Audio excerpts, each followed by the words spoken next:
to you, the American Institute of Human Rights. American Institute of Human Rights, they just come back from diplomatic missions at the United Nations on our behalf. Yes, they have. Let's give them a hand.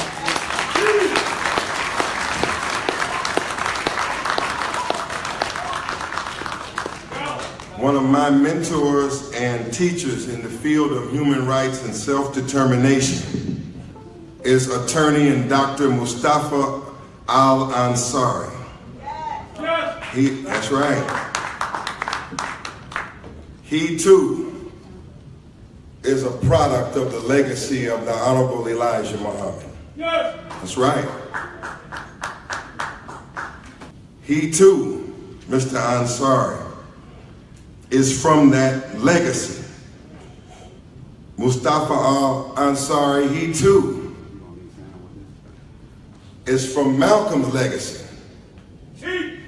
Malcolm took our cause to the United Nations. Malcolm X was ahead of his time. We may have various opinions on the history and the legacy of Minister Malcolm X.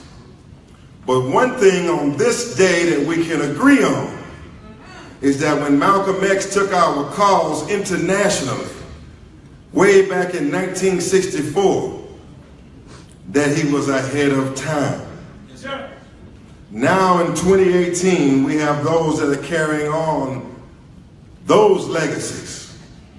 Dr. Mustafa Ansari is a member of the International Chief Bar Association and a facilitator of the African Descendant Confederation.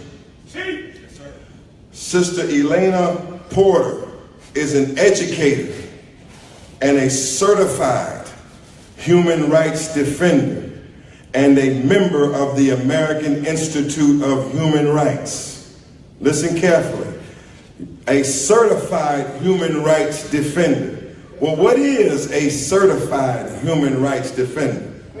We're going to find out. Elena specializes in indigenous status, decolonization, humanitarian and refugee law. Also with us is Miss Cecile Johnson. Did I get that right? Who is a researcher and a certified human rights defender. Sisters and brothers, I'm going to bring on to you my friends. I want to bring on to you my allies. I want you to receive them as family. And I want you to know that they are giving all that they can to bring about sovereignty, nationalization, reparations, decolonization for our people. They are our friends. They are professionals. And I want you to pay careful and close attention because this thing is about to get heavy up in here. Is that right? I know we come to the conferences and y'all used to jump in and holler and we need that. But now we got to get down to business. This is a conference. This is a convention where we must have outcomes and we must have resolutions that will last down the wheel of time. We're going to come out of this convention and coming out of here today, your hope, your vision, the strategic plan for taking our struggle to the next level and achieving land, achieving territory, achieving that which we said we want into an actual reality. This is a very important day, and this is the most important session of this convention. So don't look for a lot of dancing. Don't look for the moonwalk. We have been entertained for over 400 years. We have had the most charismatic, acrobatic leaders and speeches that we could ever have, and all of that's part of it. But now we have to get about the administration of building a nation. We have to get about, right now, like attorneys, that we have scheduling orders. We got to get on schedule and on time. We don't have time to waste. Everybody who's watching around the country, turn everything off. Focus your attention. You got to learn right now and know what is happening. This is no play day today. I want to bring on to you one of my mentors, my big brother, a man that supports everything we do, and we support him, attorney and Dr. Mustafa Ansari and his team from the American Institute of Human Rights. Bring these giants on. Let's bring them on.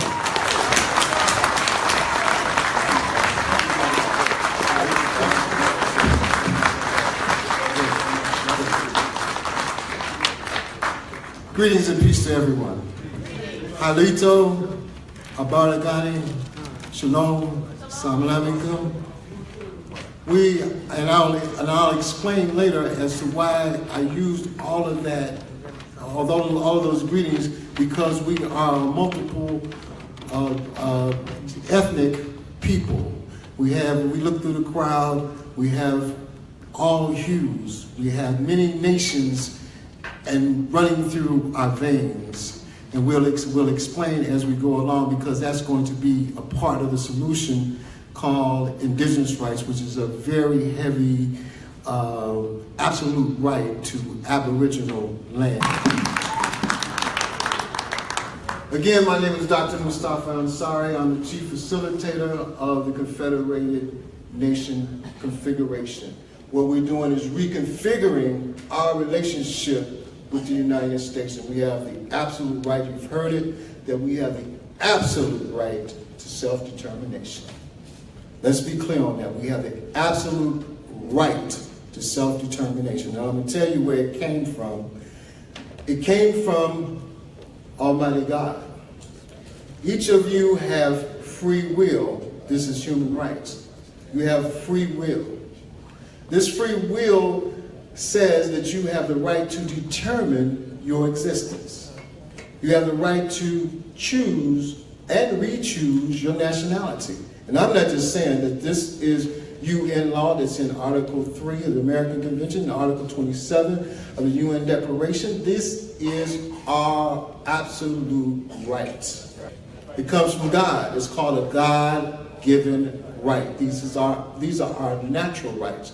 We can only give up this right by consent. This is why we're asking you to sign the declaration. Because you give us power to give you power. That is the reason for the declaration. That's the reason why they have elections and votes. This is an election to be a self-determining people, and that's why it's important for this step. Now, so far we have nearly 80 organizations. We have 2 law associations. We have 8 attorneys, 4 of them international lawyers. We have just associated with the Black Lawyers for Justice, Malik Zulu Shabazz. We also is associated with the International Black International Lawyers from Chicago, who won the only reparations case against the city of Chicago, $30 million for torturing black men in Chicago. So we have very able bodies to be able to navigate us through this process to self-determination, through the process of being a declaratory nation, which we already are at this point. We're asking you to sign to add on to the power that we have, because it takes collective power and it takes collective effort.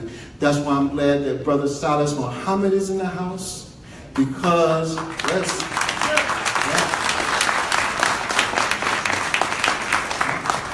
this brother has been going to the United Nations for the last 15 years. He didn't have to do that. He did that so that we can be in the place that we are in at the present time. Yes, sir. We are happy to have all of you here to participate with this process. It's going to take a joint effort, a collective effort. It's going to take a collective effort of the Moors, who are confederated. We have several Moors in the house. Raise your hand from Florida. Prince Jamal from Florida. Came all the way from Florida. We have Moors here. We've been talking. We're going to confederate. We have several Muslim groups. We have 8 Black Indian nations. Yes, yeah, we do. And we just came back from the United Nations with an ability to create a great confederation with many of our native people. Now I'm going to tell you something right now about our history so that you understand why I greeted you in several different languages. We are indigenous to this country. What this means is that the first population wave into the Americas was an African population. We're talking about 30 to 60,000 years ago. That's right. We have, and I'm not telling you from my just definition, I'm talking about scientific fact, the best evidence. Malik Zulu Shabazz can tell you about the best evidence rule. The best evidence is the actual body. We have the body of an ancient African woman and 13 of her relatives that was down 13 tons down under the ground in Brazil. This was 1975. So I understand that between where we came from, and I was a member of the Nation of Islam and a member of the Elijah Muhammad, and studied very well. Science changes a lot, just like law. Law changes every day. Every time that these guys go up to the White House and go around the Congress and they enact a law, it changes every day. Every time the UN goes into session and comes out with another understanding, another rule, it changes. So what changed in 1975 is a discovery of these ancient bones. So now we had to reevaluate and readjust to have an understanding that the people called Indians are us. We made them. It wasn't until 3,000 to 10,000 years later, and maybe longer, than the Asian admixtures came in. And I say Asian admixtures because we found out that they didn't come from China, they came from Taiwan. And if you look at the ancient Taiwanese, they look like us. That's right. So what we're talking about is that we, as lawyers, what our job is to do is to tie the facts to the law. That's what we do. So the facts of these bones and 12 other evidences, indicators of evidence, folklore, we had metallurgical, well, because when they dig into the earth and you find minerals around it, and you see how far the earth is down, you can tell the dates. They used craniology, looked at the crane, looked at the eye sockets to determine that this was an African woman and her entourage that was down there. In fact, if we dig down here, in this ground here, up under us right at the stage, maybe in about 2 layers, we'll see the last transatlantic wave of our African ancestors under this earth right here. But we found out also that it was not that many came over in the transatlantic slave trade. There was only 388,000 over 200 years. That means that there was only 12 to 1,500 imports of Africans during the transatlantic slave trade that was generalized among 12 states. So there was not that many new African imports that came into the United States. I know that sounds different, but it's not my facts, it's the ship logs. You know, so as a lawyer, what did I do? I have to look at the facts and combine it with the law. So this understanding now says, well, if it was only 388,000 that was imported into the United States, I'm not talking about everywhere else, I'm talking about the United States during this time, how did at the end of the Civil War there was 4 million? Legislation, I like apartheid legislation, that would look at the Indian and see that he looked like us and knew that he had to divide us, so he called them Negro and colored. And then he mated with our women, and then a new people came up to call mulatto. So this is a new generation of mulatto, especially. This is new, over 400 years. We look around the room, we see many shades. It didn't come by happenstance. In you are Native Americans, in you are the various African tribes, in you are the Europeans as well. This is a new people that was found, but that has accrued jurisdiction, indigenous jurisdiction, because they was born on this earth. This is the facts mixed with the law. It says under the elements of indigenous status, the first peoples. Lucia, that was the name that was given to the oldest woman called Lucia. This was the first, we were the first people, was the African. The second, it was 4 population waves. The second population wave was, guess where it came from? It came from Egypt. All over America we find the evidence. What's the evidence? We find Kufic scripture based upon rocks that were found near the Olmec statues. Oh, I'm talking about the Olmec now, right? The Olmec were where? They were in Mexico. Big statuettes that look like us, big black men. Yeah. By the Kufic statues, and this was Dr. Ivan Van Sertima, a giant in this type of ancient genealogy, this type of ancient history, and how to evidence who a people was by looking at artifacts. That's another aspect of evidence. By listening to folklore, listening to the linguistics, looking at the scripts. We work on evidence. And we look at the evidence and we combine it with law, and the law says that the indigenous people elements are the first people, are those closely associated with the first people, are indigenous. So when we talk about separation, and it's a separation from them, but not a separation from America, because America is ours. It's ours. This is our land. We have the right to dual citizenship. We have the right to dual citizenship. In fact, we have the right to 3 passports. We have the right to the American passport, we have the right to the passport that we can create among ourselves, and we have the right to the African passport as well. So we are unique people that are very powerful. And in the African folklore, it has that we are the ones that will come back to change the world. So if you go to Africa, and I lived in Africa too, they're looking at us like Joseph of the Bible and of the Quran. It says that was sold into slavery, but then became prominent and knowledgeable, and then came back to help. That's in the African folklore. So when we go to Africa, they look up to us, especially the intellectuals, because they know we're coming back. They say that if we look at our resources of our engineers, our lawyers, our economists, we can see that we are the people, we are the most technical people, most technological Africans in the entire world, and the Africans know it, the South Americans know it, everyone knows that.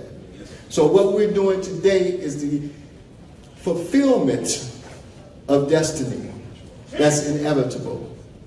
We are the ones, and we're doing it right now. So as we go through this process, we are going to be put upon and put into a position, because as my colleague Cecile Johnson said, after we make this decision, it's just a decision we have to make. It's just documents that we're asking you to sign. As we go through this process, that process will make us the 12th wealthiest nation in the entire world.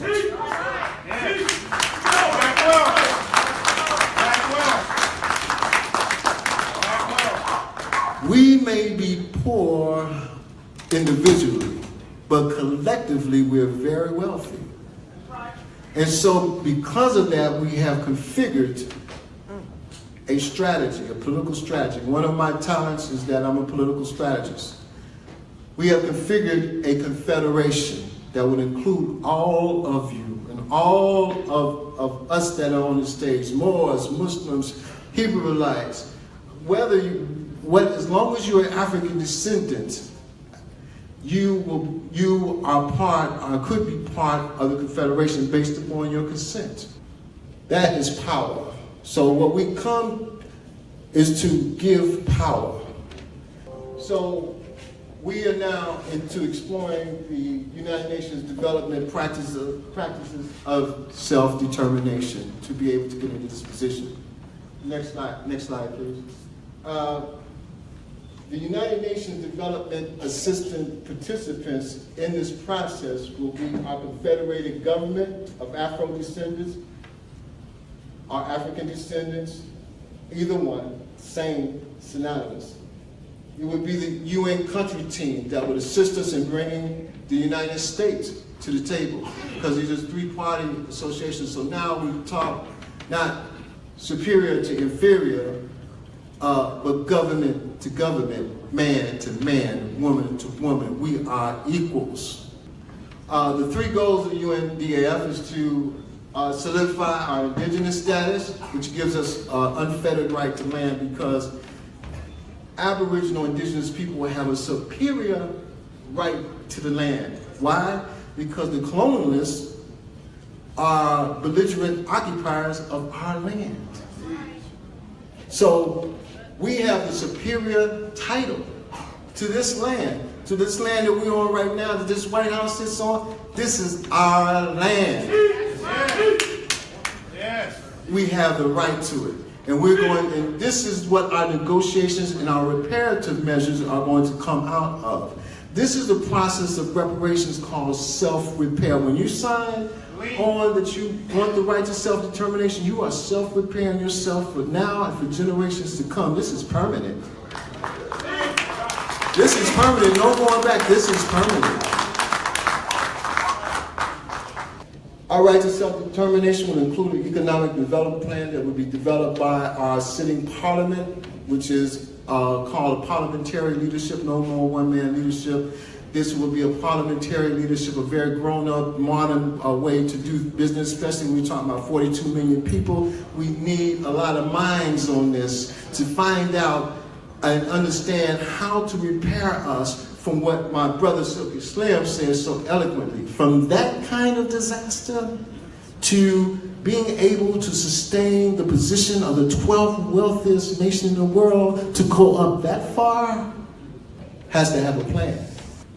So first, the Confederation deals with internal recognition as indigenous people and with all other indigenous peoples. So we have other indigenous tribes that have documented more documents than we have been allowed to gather. We have a relationship with the United States, arm to arm, man to man, across the table from relationship. No more man to boy call us at 60 years old a boy. No, we have a man to man relationship that is strong. Why? Because there's 42 million of us, and we can sit and unseat whoever's sitting in that White House. Because we got a block vote, we have dual citizenship. So we have the power to seat and unseat governors. So now we're extremely strong. We can sit and unseat Supreme and have influence over who's going to be in the Supreme Court, who's going to be in Congress. This is what they're scared of, is that we'll finally wake up and get ourselves together and understand our power. So what we come to today with this configuration of confederation is power. This gives us tremendous power. So we're talking about political and economic self-determination, the creation of an autonomous legislative body, our parliament, and a standing now to bring our reparations claims. We never had that before.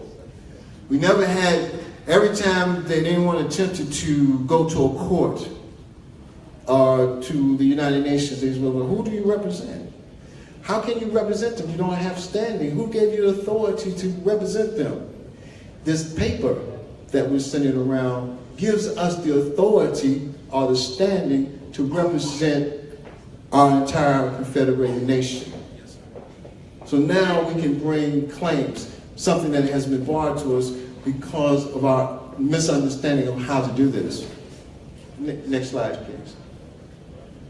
The constitutional structure, and this could be changed by our parliament, but we are looking to sit a National Assembly, have a state consultative assemblies. This means that in every state, from Illinois to Alaska to Florida to California, will have a state legislature that will send a member or two to the federal legislature, which is our governing body, federal governing body.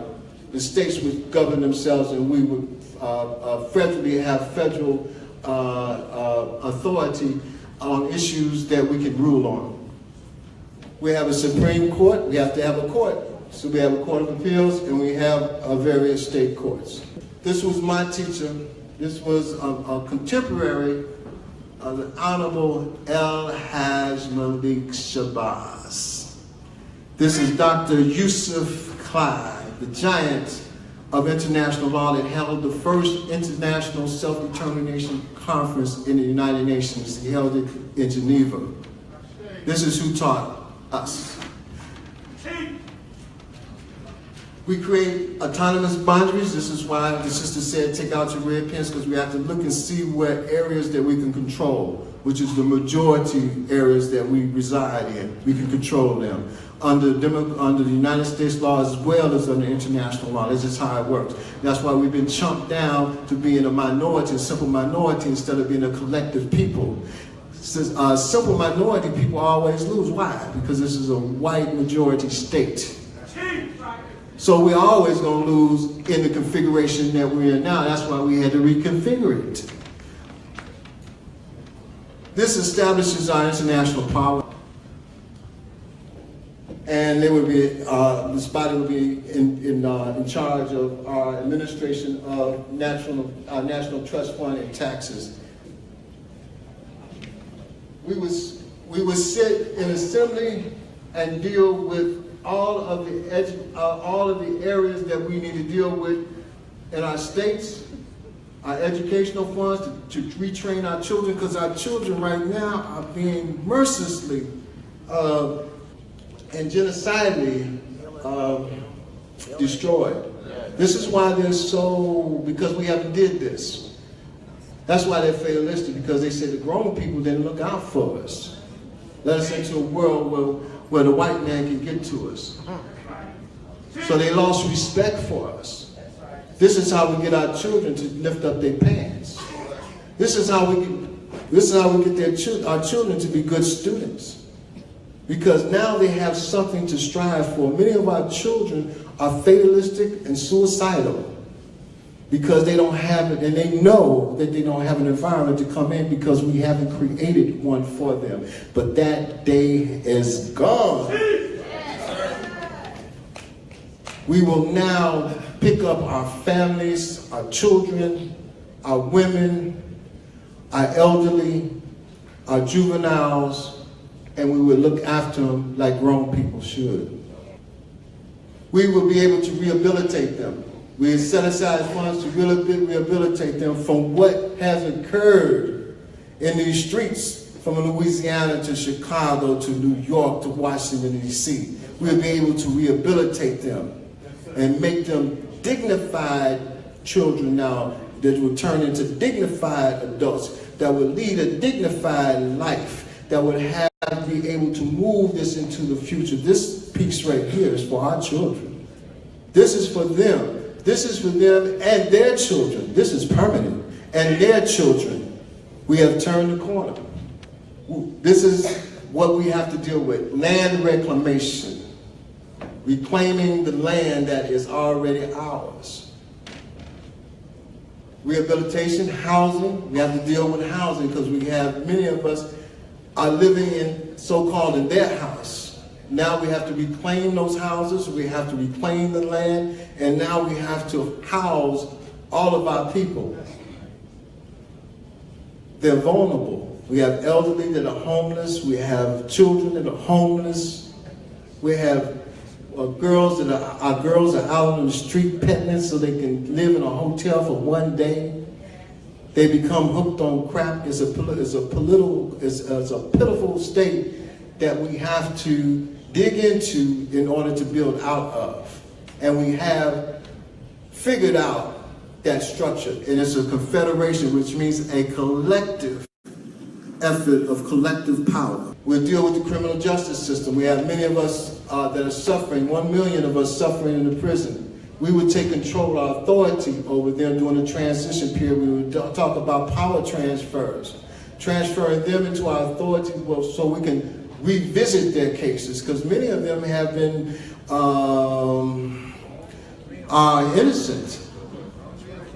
And those that are not, we have to rehabilitate them so that they can be good citizens, so they can come back to our neighborhoods and be good fathers, good mothers, so that we can come up as a dignified people. The whole world is waiting on us. The United Nations have came here twice, but they can't do anything without us doing it for ourselves. So we are reconfiguring this piece so that we can explain to them what we want as our remedy. And our remedy is the reclamation of land and the reclamation of authority, and to make that devil recognize us. We are true people that are entitled, again this word, to self-determination. Next slide. We do this through going to you. No more voting. Well, you got to vote. You're not civil rights people. You got to vote. We vote for ourselves. So in this, we vote in every state for who we want to be our leaders, who we want to represent ourselves.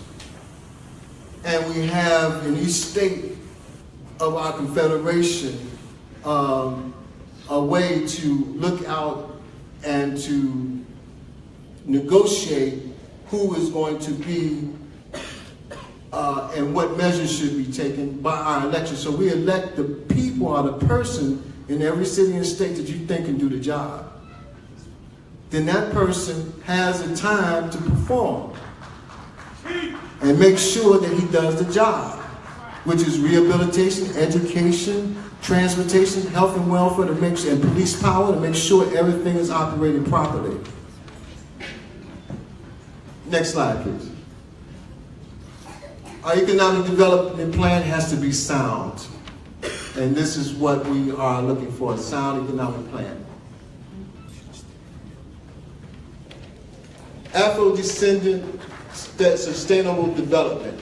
These are terms that would allow us to sustain ourselves into plans by our engineers so that we can develop and sustain ourselves. This process will deal with not only our farming areas, but our urban areas. It's a total plan. This is a full process and plan by our best experts, by our best professionals who would deal with our children when they're in Head Start. We're going to deal with our children from 5 and 6 years old. We got one brother that can teach our children to read between 3 and 5. So we're going to bring our best educators in to teach with a good curriculum. Kindergarten through 12, we're going to change that curriculum so we no longer bow down and think about Thomas Jefferson and George Washington. Now we can talk about ourselves and create and have our own curriculum of our own leaders. This is how we regain that thing called self-esteem. Our colleges we take over, our postgraduates, and we deal with our single parents, again, our juveniles, elderly, long-term employed, and our ex-offenders. Next. Family reconciliation is key. 70% of our sisters are single and are carrying our children. We have to stop this. We have to stop this. We have to rehabilitate our families so our best professionals are going to be able to engage them to be able to deal with our children so that we can go into rehabilitation. We rehabilitate ourselves. We know how to do that better than them trying to rehabilitate us. Our youth values are in the gutter. We get a chance now, since we have their attention, since we have their respect now, to change their values from what they are now to what they should be. Community housing, educational, vocational training, all of that is in our hands now. We are the ones to look at our destiny and to recarve it to our particular way of life and how we want this society to be.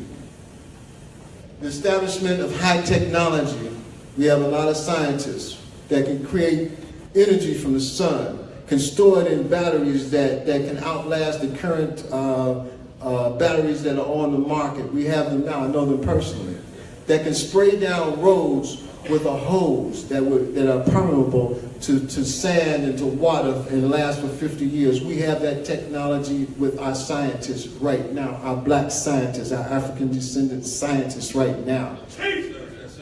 We can do this. And we are going to do this as a model to our entire world in Africa, South America, Central America. We are the ones. We are the ones. A positive plebiscite vote will allow us to make treaties with these people, agreements with these people for success, arm to arm, man to man, woman to woman negotiations. No more talking down to us. We have the power. Land treaties, engaging into negotiation for land treaties, not only in our urban areas, in our cities, but in our rural areas. What land is ours? We're going to draw boundaries. We've been engaged in a dual sovereignty agreement with them. Man to man, woman to woman, arm's length agreements. We have that power. We have the power to sit and unseat presidents. We have the power to sit and unseat representatives, because now we are a collective force. We'll be able to enter into international treaties with our brothers in Africa. We'll open up that trade pipeline that everybody's been dreaming of. So we cut out that middleman, that white man, that Chinese man, and we will be able to trade with our brothers in Africa and the Caribbean, South America, Central America, through a big pipeline. This increases wealth for all of us. Everyone is waiting for this. We are the ones. Teach, doctor. Teach us, doctor. We take care of international trade. We'll be in charge of land and oil that's sprouting up out of Africa and on our reserves here.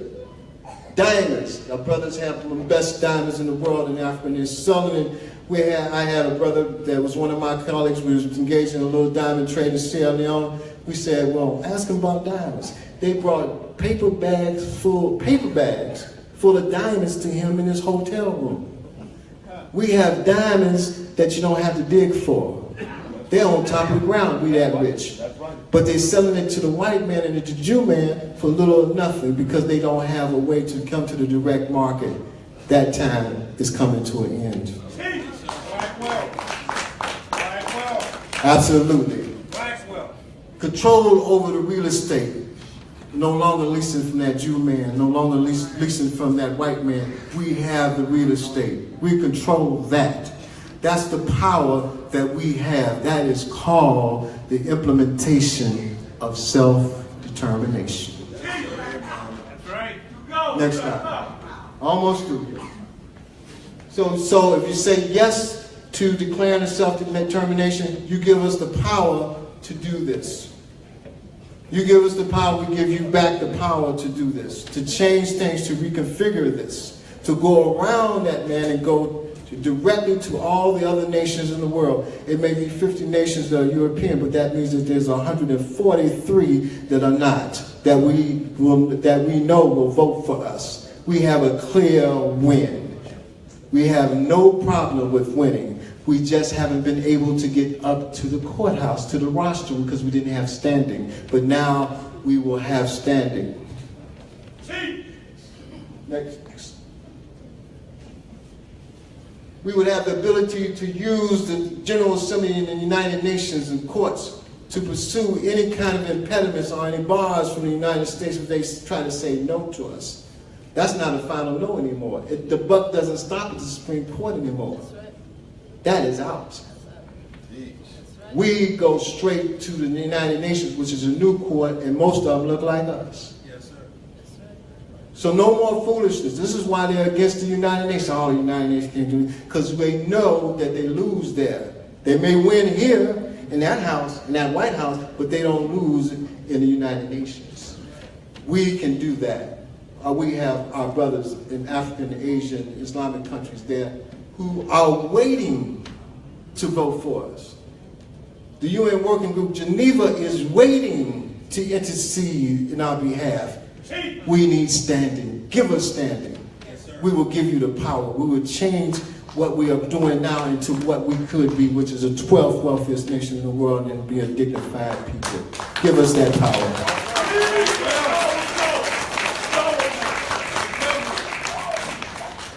This is what we're suffering now with civil rights. The lowest denominator is the billions of dollars under civil rights. That's the really little one. The next one is affirmative action, which is dead anyway. Gave us a little bit of more action. What we do for ourselves, we go all the way to the top. Yes, sir. Black wealth. Black wealth. Black wealth. We're not poor at all. We're rich, and we don't know it. Next slide. I think this. Billions of dollars per year, transfer of courts, the prisons, and the police departments into our authority. That's right. This is what we're doing. Transferring the housing and the health and education and the welfare of our children, our juveniles, our mothers and our fathers into our authority. That's what self-determination is. That's how we implement self-determination. That's what we do. Next. The UN Declaration on Decolonization. I was so happy when everyone put up, a lot of people put up their hands and they know what decolonization is, because that's our first step. We're going into the Decolonization Committee to be decolonized and be put on a list that we should have been put on in 1960 when the African and Asian nations became free. And when Malcolm said, you know about that Bandung Conference? This was a conference in which the African and Asians locked the white man out and decided what they wanted to do, and they decolonized. Yes, sir. We have that right because we are indigenous people. And if we are indigenous people, who are they? Invaders. Invaders. If we are indigenous people, who are they? Absolutely. We decolonize, and we're filing in October. We're going to be at the hearing in October to be put on that list. The Convention on Civil and Political Rights, all of the conventions give us the right, the inherent right, understand our government right to self-determination. We're going to exercise it. This is under international laws and rights and protections that are totally in our favor. Next. This is an advanced level. We're going to have a panel discussion afterwards, questions and answers afterwards. We're here to answer all your questions. We know the process backwards and forwards. We know the implementations, we know the steps, and this is what has been lacking, and this is what we provide. And we are training, and our aim is to be able to seek 40 more attorneys and 120 to 200 more UN human rights monitors. So our lawyers, we're going after them to be retrained, and our monitors who have advanced criminal justice degrees, who have advanced political science degrees, we want to retrain them so that they can monitor the human rights violations, report back to us so that we can resolve these issues. We have the power. We have the power. So, we appreciate this time. We're your servants. We work here. We work for you. We're facilitators. We're not leaders. We're going to facilitate this process among the various leaders from the different communities, from the Moorish community, from the Hebrew Israelites community, from all of those communities, from the Indian community. We are the facilitators, not the leaders. We are the facilitators. We're lawyers, we're educators, and we're going to guide this process through the United Nations like it's supposed to be guided. I thank you for your time. Greetings, peace, and I'll leave you with Assalamu alaikum, my brother.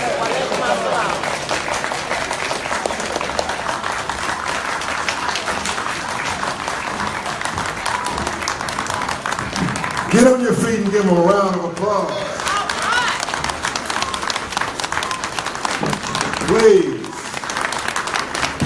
Please, from the American Institute of Human Rights, give them a round of applause. We're strong. Come on. We're talking.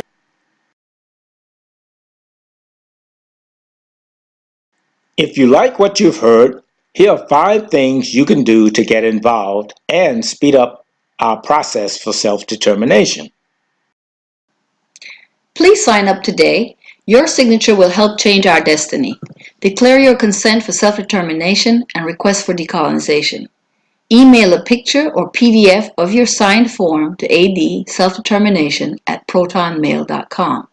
To adselfdetermination@protonmail.com, and visit our website www.adconfederation.com to download the form and to get more information on how you can get involved.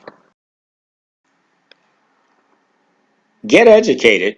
Read our new book, The Process: Civil Rights to Human Rights. Learn the difference between civil rights and human rights and how we're going to obtain self-determination and reparations.